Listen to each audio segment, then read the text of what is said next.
What do you think was a key reason why we decided to live overseas?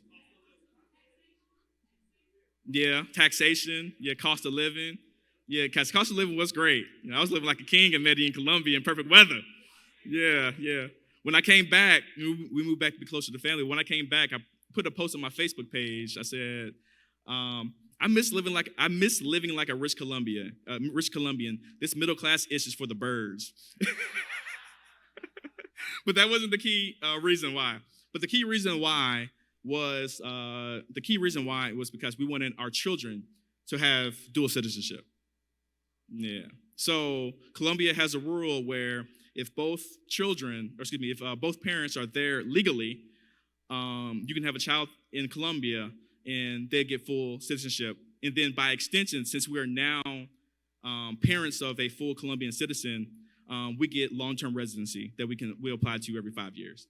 So if things pop off in the United States, well, we got an option. We can stay or we can go. But at least we have additional options because when you think about wealth, most wealth isn't financial, but what wealth does provide is freedom and optionality and give you more options. So this is a different form of wealth, but it's an important form of wealth as well.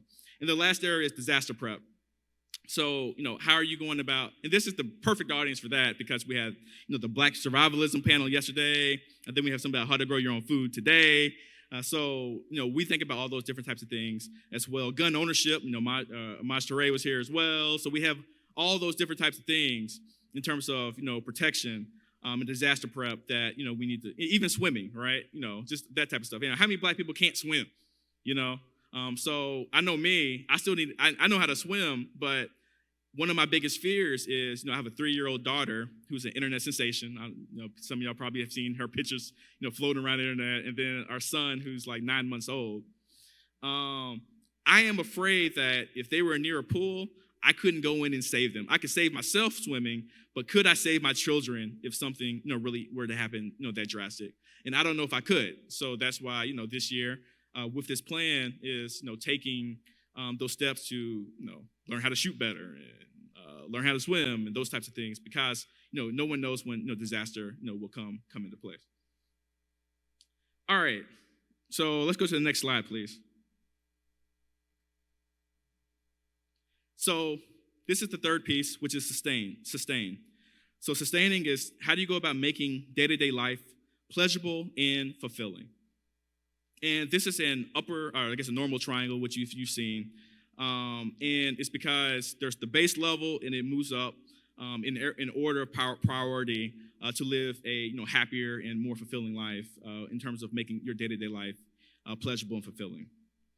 But it all starts with our health, right? So I was thinking about my hospital stay again. Like, what if something was really long-term wrong with me, right? And I couldn't work. Yeah, what if someone was, what would have happened then? Of course, we would have some insurance to, help with, that type of situation, right? But what if I couldn't work? But not even just work. There are people out here, and so maybe some in this room, who are chronically ill and chronically sick, right? That affects, how do you live day to day? That affects, the quality of your life.